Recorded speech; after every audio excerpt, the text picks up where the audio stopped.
ঊর্ধ্বমুখী বাজার দর নিয়ন্ত্রণ করতে এবং সাধারণ মানুষের হাতের নাগালের মধ্যে সবজির দাম আনতে সবজির বাজারে নিয়মিত অভিযান চালানো হচ্ছে সরকারি নানান ব্রাঞ্চের পক্ষ থেকে, যেমন এনফোর্সমেন্ট ব্রাঞ্চ, টাস্কফোর্স এবং পুলিশের যৌথ উদ্যোগে চলছে বিভিন্ন বাজারে অভিযান। তেমনি আজ মানিকতলা বাজারে সকাল থেকেই অভিযান চালানো হলো যৌথ উদ্যোগে।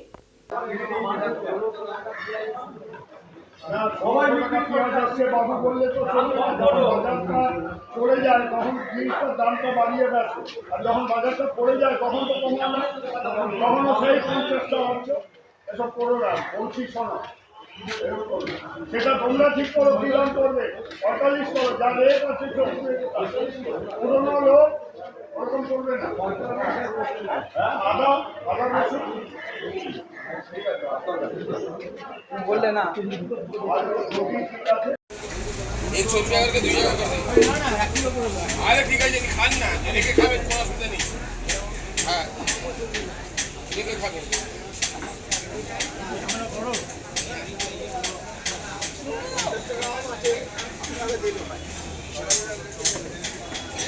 রাস্তার উপরে কর্পোরেশনের জায়গা। আরে শোনো, শোনো শোনো কি বলেছে, যা বলছি আমরা শোনো। বেশি দাম নেবে, চালাকি করবে, লকআপে চলে যাবে, আর এখানে বসতে দেবে না, পুলিশে বসতে দেবে না, কর্পোরেশনে। এসব করো না, করো না।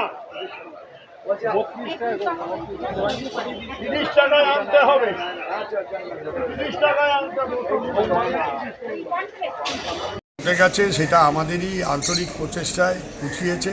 যারা ধর্মঘট করেছিল তারা আমাদেরই বন্ধু, স্থানীয়, তারা করেছিল, বরেন মণ্ডলরা, ওরা তুলেও নিয়েছে, পরিস্থিতি বুঝেছে।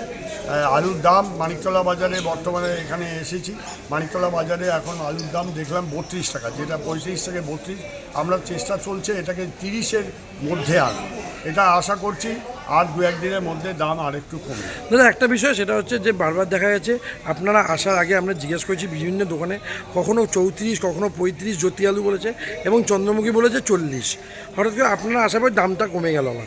না, আমরা বলেছি যে যদি কেউ এইসব করে, ফাটকাবাজি করে, কেউ এই ধরনের বেআইনিভাবে দাম বেশি নেয়, তাহলে তাকে পুলিশি হয়রানি সহ্য করতে হবে, তখন সংগঠন কিছু করতে পারবে না। আপনারা যেবার বলেছিলেন তালিকা টাঙিয়ে দিতে দামের তালিকা আমরা সবজি আলাদা কেউ টাঙিয়েছে কিনা আমরা জানি না, ওটা আমরা সমিতিগতভাবে খোঁজ নিই। আলুর ক্ষেত্রেও কি সেই তালিকার আলু সব জায়গাতেই তালিকা টাঙাতে হবে, যা মূল্য, যা দাম আছে, যা আলু, পেঁয়াজ, আদা, রসুন সবের তালিকা রাখতে হবে। আর একটা বিষয়, আপনি জেল হেফাজতেরও কথা বলেছেন, বিভিন্ন দোকানগুলোতে যারা বেশি দামে বিক্রি করছে তাদের জেল হেফাজতের কথা বলছেন।